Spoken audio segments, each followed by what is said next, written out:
Oke, baik. Pertama-tama saya akan menjelaskan tentang homepage dan landing page. Jadi navigation bar berisi menu-menu. Ini menu-menunya udah bisa ya. Misalkan tentang kami, kontak kami, atau mau nyari di sini misalnya Bumi, langsung langsung dipindahkan ke halaman properti dan langsung terfilter.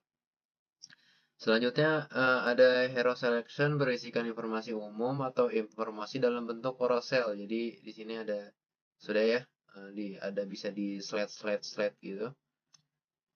Selanjutnya form kota, destinasi dan tanggal berangkat serta durasi.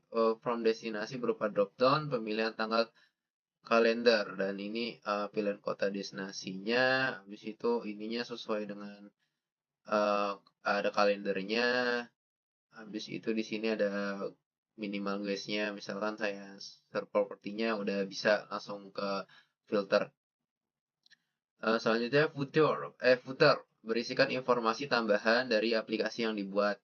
Di sini sudah ya, informasi-informasi tambahannya ada di sini. Jadi ada Prispolis, tim service, uh, Pipolis, dan lain-lain. Jadi selanjutnya saya akan menjelaskan tentang user out. Jadi di sini user yang terdaftar atau belum terverifikasi akan dipindahkan ke halaman, misalnya contoh halaman profil, tapi saya setnya di sini itu halaman login. Jadi nanti si ininya tuh disuruh ke halaman login. Jadi eh, dan selanjutnya untuk fitur tertentu tidak bisa digunakan, yang tidak bisa digunakan maka akan di disable. Jadi misalnya belum login nih, jadi misalnya belum login, sebentar. Jadi misalnya saya pilih apartemen, selanjutnya selanjutnya saya pilih tanggalnya, dan selanjutnya saya pilih mengecek ketersediaan selanjutnya saya pilih kamarnya. Ya, jadi di sini kalau belum login dia bakalan akan ke disable, akan bakalan warna ungu, warna abu-abu. Dan muncul keterangan notifikasi bahwa user belum terdaftar atau belum terkoneksi. Tadi sudah muncul ya, uh, apa notif verifikasinya, dan di sini udah ada pemberitahuannya juga.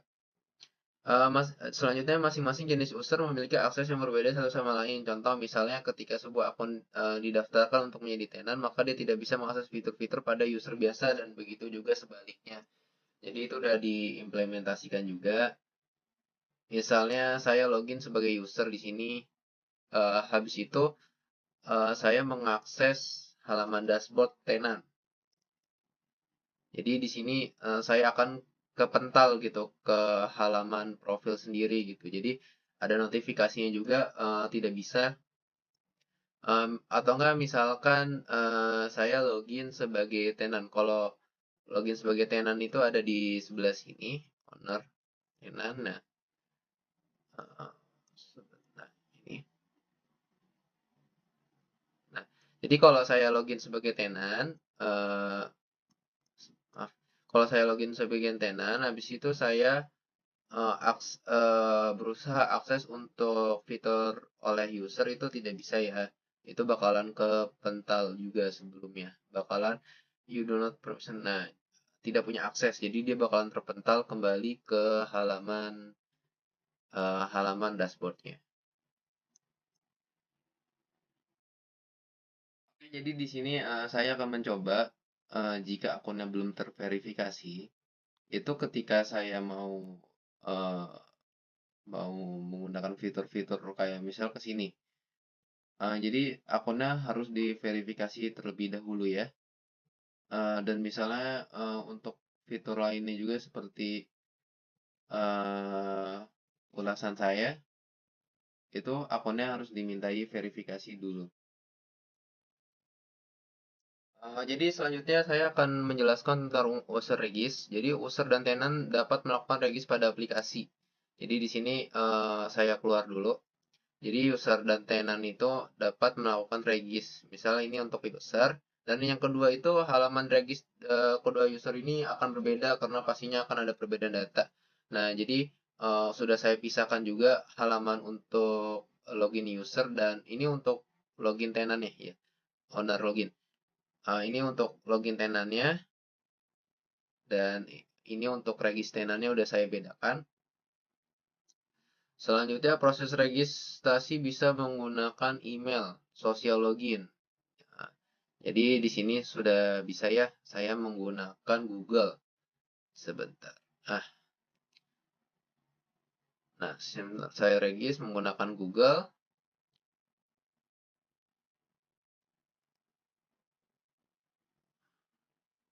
Nah, sudah bisa ya, langsung kebuat akunnya segala macam. Oke, selanjutnya user tidak dapat menggunakan email yang sudah terdaftar. Jadi email yang sudah terdaftar itu tidak akan tidak akan bisa untuk misalkan saya uh, misalkan saya pakai email yang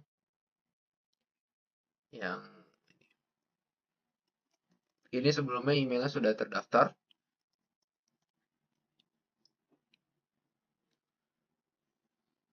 Ya, jadi emailnya di sini sudah terdaftar, jadi tidak bisa diregis ulang.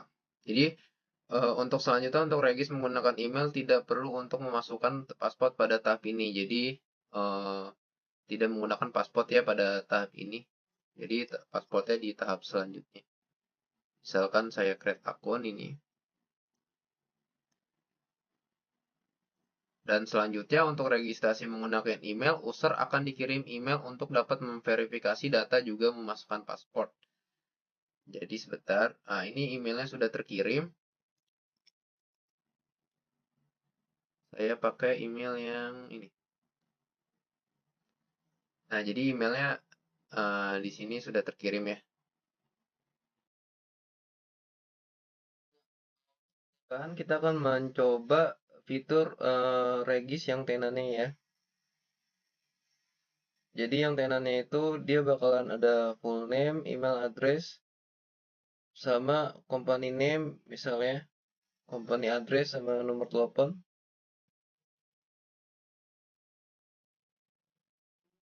Tinggal create akunnya. Oke, kita harus ke email yang udah di. Nah, kita harus verifikasi emailnya terlebih dahulu. Habis itu verifikasi akun saya. Habis itu masukin pasportnya. Misalnya pasportnya yang ini.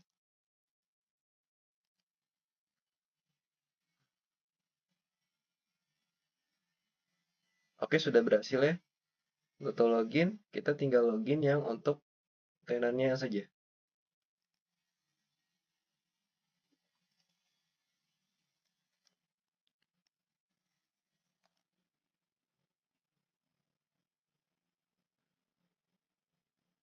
Oh, salah soalnya ini saya loginnya tidak menggunakan di halaman tenan. Seharusnya saya login digunakan di halaman tenan. Bentar. Nah, sebelah sini.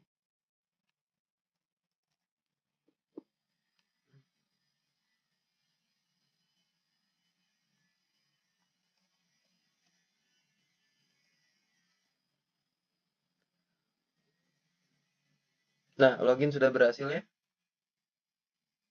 Bakalan langsung ke halaman dashboard. Jadi login regis dan login tenannya sudah berhasil. Nah, selanjutnya emailnya sudah terkirim. Selanjutnya itu misalkan saya verifikasi akun saya, dan selanjutnya tinggal untuk memasukkan paspor, juga memasukkan paspornya gitu. Selanjutnya saya akan menjelaskan tentang email verifikasi and set passport. Jadi setelah proses registrasi terdapat proses verifikasi user yang dikirim melalui email. Itu sudah ya. Verifikasi hanya boleh dilakukan sekali dan memiliki batas waktu maksimal 1 jam setelah email dikirimkan. Di sini juga ada pemberitahuannya, link hanya berlaku 1 jam. Untuk codingannya mungkin di bagian INV-nya. Di sini di GWT Express in satu jam itu. Jadi selanjutnya pada halaman verifikasi disediakan juga sebuah form untuk memasukkan paspor. Jadi di sini juga sudah disediakannya untuk memasukkan paspornya.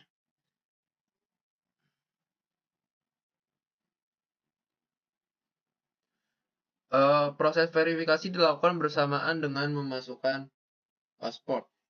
Nah, jadi misalkan saya masukkan paspornya, uh,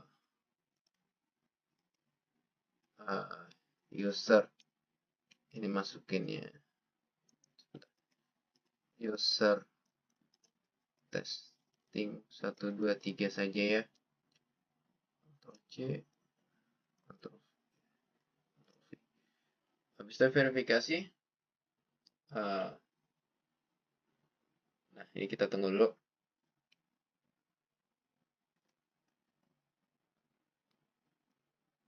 Nah, mungkin user akan diminta login kembali setelah proses verifikasi selesai. Jadi selanjutnya itu user akan diminta login kembali seperti ini. Jadi setelah tadi login, nanti setelah tadi registrasi akan dipindahkan ke halaman login.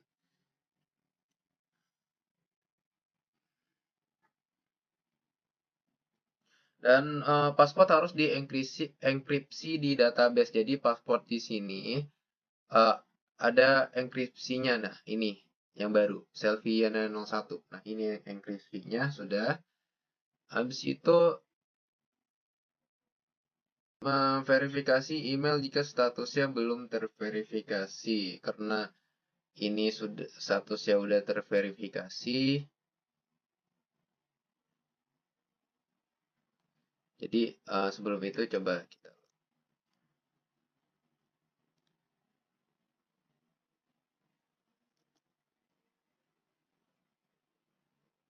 Nah, karena ini sudah terverifikasi jadi nggak perlu ya. Jadi otomatis setelah login itu langsung terverifikasi.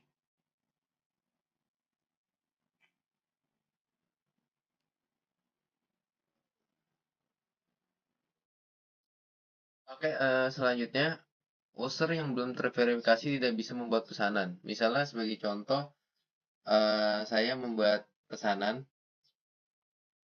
di sebelah sini. Saya ngecek ketersediaan kamarnya. Nah, itu bakalan tidak valid. Jadi, user yang belum registrasi tidak akan bisa untuk memesan pesanan. Selanjutnya, saya akan menjelaskan tentang user login. Jadi, user dapat login ke dalam aplikasi menggunakan email dan password atau social login. Tadi sudah dicoba di atas. Selanjutnya, halaman untuk login kode user akan berbeda. Jadi, saya udah set kalau kedua halaman login kedua user ini tuh berbeda. Misalkan kalau tenan coba login untuk bagian user, itu tidak bisa. Jadi, kalau user login itu baru bisa. Dan kalau di bagian saya mau login di bagian owner login, kalau user mencoba login itu bakalan ditolak. Tapi kalau si tenannya nyoba login itu bakalan bisa. Ya, bakalan langsung ke dashboard. Jadi setelah maka masing-masing akan diarahkan ke masing-masing halaman sesuai dengan jenisnya. Jadi si tenan ini bakalan ke dashboard, kalau si user ini bakalan ke halaman home. Oke, untuk selanjutnya kita akan mencoba reset password. Jadi di sini user dapat mereset password mereka melakukan melalui fitur reset password. Pada saat disumbit akan dikirimkan email untuk memproses reset password. Reset password hanya dilakukan sekali per request. Terdapat dua halaman, reset password dan confirm reset password. Nah, mari kita coba aja untuk reset passwordnya. Di sini tinggal pencet forgot your password tadi. Habis itu kita coba untuk Selviana 01 ini. Kita coba sending. Nah, udah selesai tinggal cek your email. Kita cek emailnya.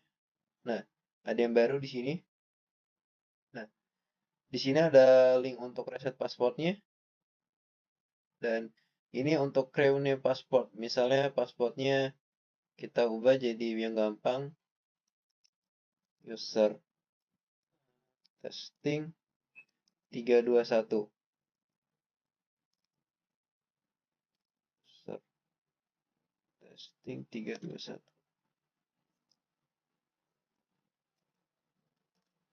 Dan nanti dia bakalan lanjut ke halaman login.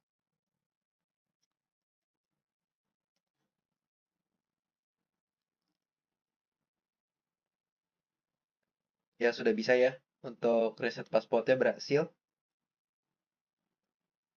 Dan fitur ini hanya dapat digunakan untuk user melakukan registrasi menggunakan email. Jadi untuk social login tidak bisa ya. Untuk social login tidak bisa.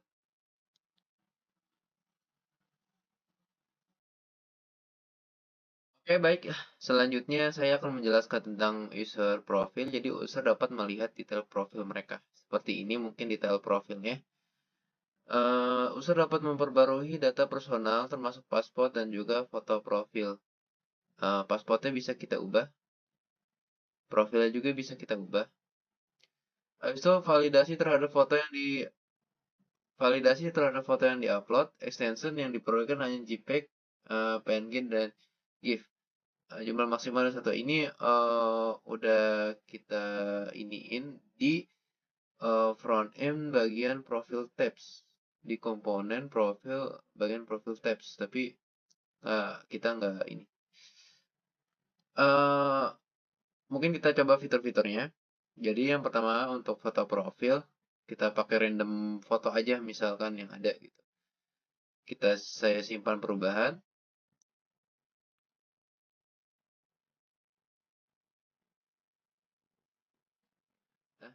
Nah, profilnya sudah diperbarui gitu jadinya, PNG gitu. Nah, selanjutnya untuk keamanan ini disuruh masukin paspor sebelumnya. Ini untuk paspor barunya.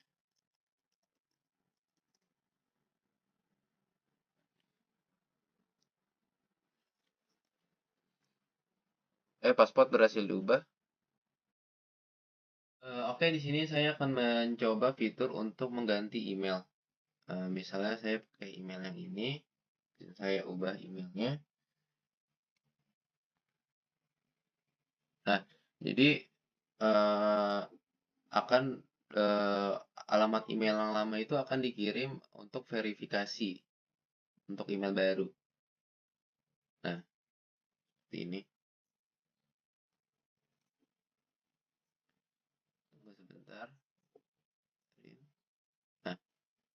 Nah, email verifikasi telah berhasil ya. Nah, jadi eh,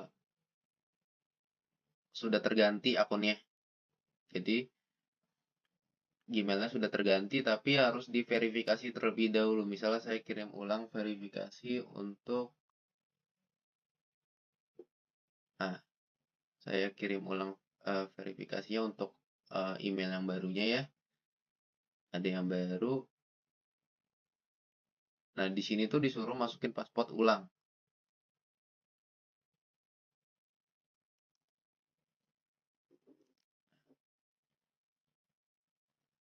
Dan setelah itu di sini tuh setelah itu disuruh login ulang lagi.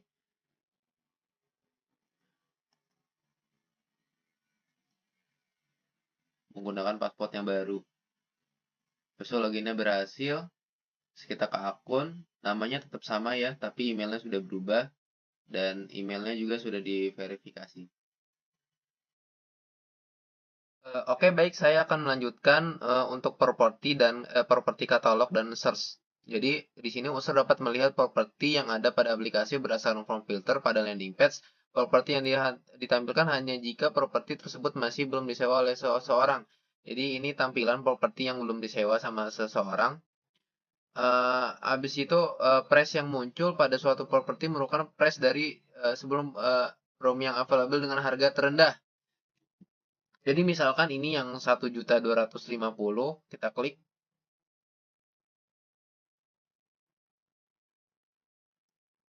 Nah, jadi ditampilinnya di harga paling terendah ya, 1.250.000. eh, harga tertingginya tidak ditampilkan. Nah, selanjutnya di sini juga di dalamnya property list harus ada Paginian filter by property name kategori sortir by name. Jadi di sini juga bisa di sortir juga misalnya gini.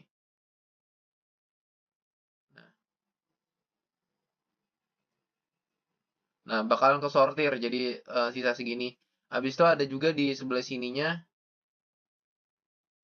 untuk halaman search-nya dari nama A ke Z, dari Z dari Z ke A, habis itu dari low to high, habis itu dari high to low.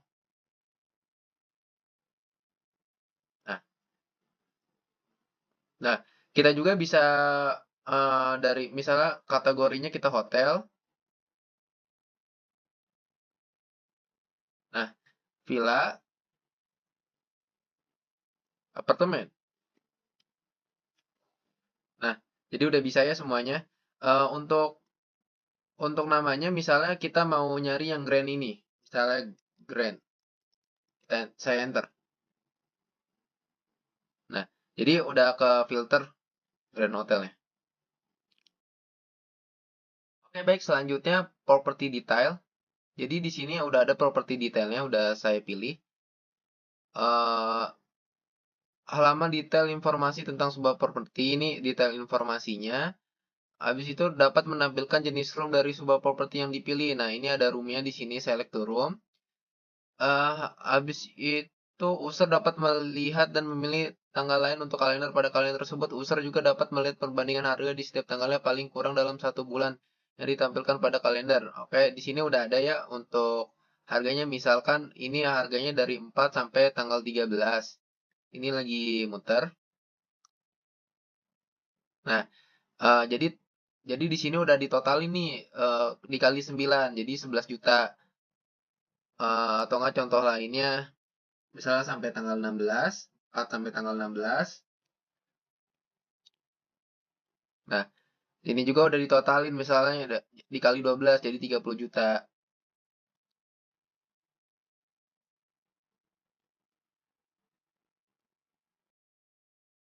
Oke, selanjutnya di sini saya akan menjelaskan tentang properti kategori dan manajemen dan properti manajemen. Jadi di sini kan tenan dapat membuat, mengupdate, dan menghapus data properti. Habis itu yang properti manajemen, tenan dapat melihat daftar properti yang mereka sewakan dengan detail jenis room di dalamnya. Tenan dapat membuat, mengupdate, dan menghapus data properti room file yang wajib ada. Ini saya udah ininya my properties udah buat. Jadi di sini ada detail-detail propertiesnya yang tenan punya ya. Habis itu misalkan di sini kita add property. Nah, ini kita kasih namanya Villa Cendana Asri Bagus. Misalnya. Habis itu ininya villa ini sangat bagus. Nah, habis kategorinya villa, city-nya Jakarta misalnya. Amenitiesnya kita bisa pilih beberapa.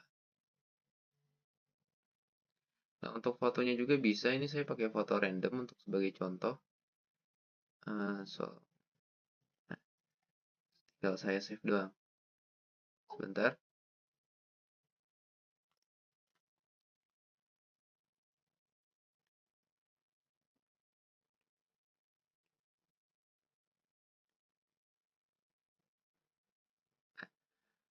Jadi propertinya sudah bisa ke-update.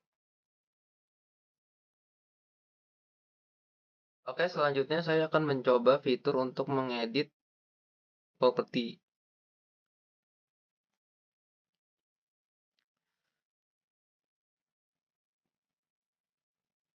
Misalnya ini untuk namanya saya ganti jadi Villa Villa Cendana saja. Habis itunya saya ganti ke Jakarta, kategorinya saya ganti jadi hotel. Habis itu untuk name and image saya ganti jadi satu foto aja. Habis itu saya save change.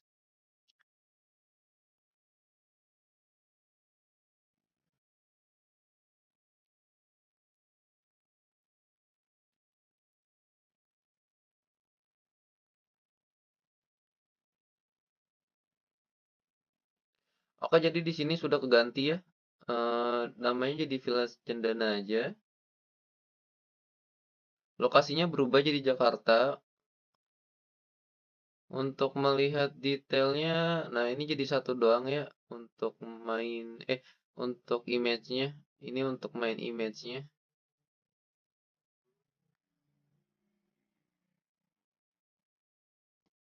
Oke, baik. Selanjutnya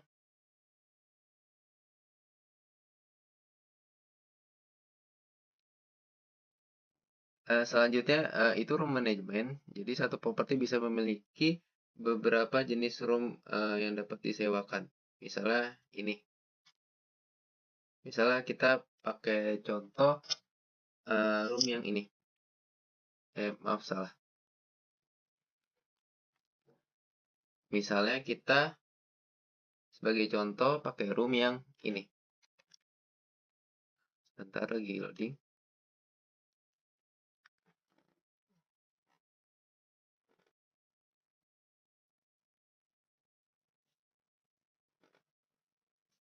Oke, di sini udah kelihatan roomnya. Jadi di sini roomnya itu bisa dihapus dan diedit atau di add room. Misalnya room name-nya room bagus, kategorinya deluxe, room tepi pantai misalnya. Habis itu bednya double, kapasitinya 2, price-nya 100. Save change. Tunggu sebentar.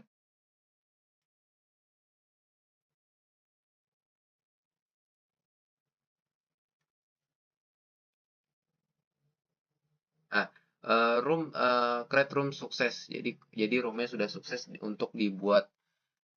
Jadi nanti ada room baru. Sebentar.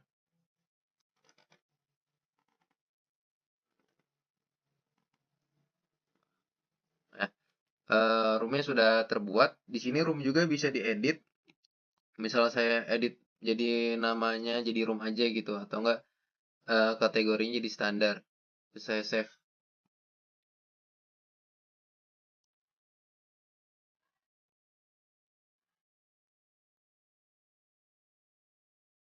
Nah, room sudah sukses untuk diupdate. Jadi nanti namanya bakal akan berubah.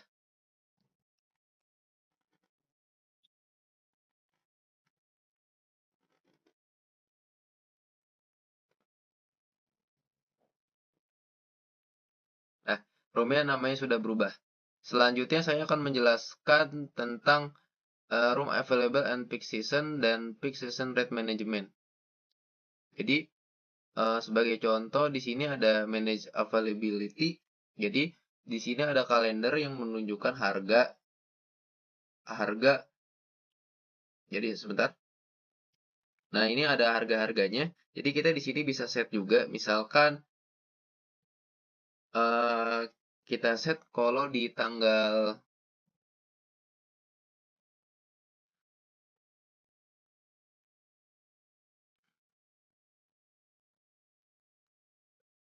oke, baik, kita lanjut. Misalkan saya set di Oktober tanggal 8.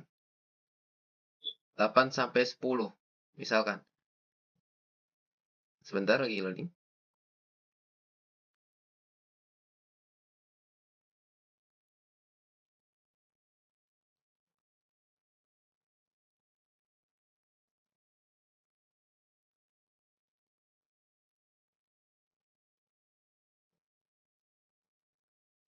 Kita coba cek.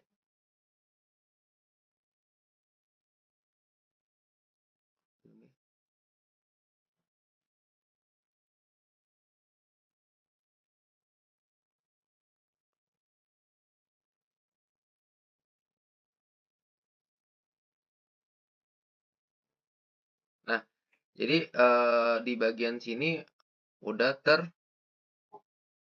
unavail. Jadi si user itu tidak bisa uh, untuk memesan lagi. Jadi di sini juga bisa untuk di apa namanya? untuk di mark as available lagi, jadi dibuat menjadi available lagi.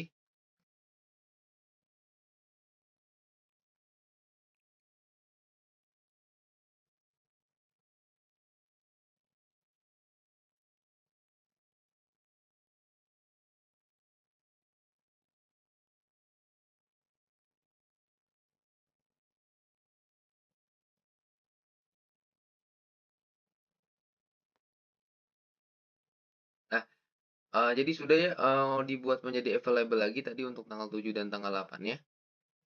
Selanjutnya untuk peak season management. Jadi untuk peak season management itu di sini misalkan Lebaran, habis itu data range-nya dari September tanggal 5 sampai tanggal 7. Habis itu kita bisa pakai dua, yaitu presentasi dan nominal. Ini contoh untuk memakai nominalnya dulu.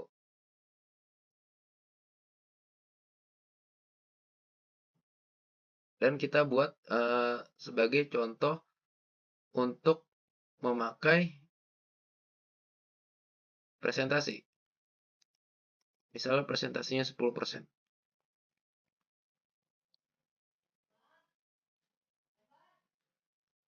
Nah, jadi setelah presentasinya setelah udah saya ubah presentasinya menjadi 10%, saya lihat di tanggal September. Jadi di sini untuk tanggal 5 sampai 7-nya ada kenaikan harga 100.000, yang tadinya 850 jadi 950, dan ada kenaikan harga 10% di tanggal 23 sampai 25 menjadi 935 yang tadinya 850. Nah, jadi di sini kalau dari sisi tenan, kalau roomnya tidak tersedia bakalan tercoret seperti ini. Dan di tanggal 15 ada perubahan harga yang sebelumnya 1.250.000, misalkan saya cek di tanggal. Nah, jadi harga normalnya itu ada di 2.500.000 ya.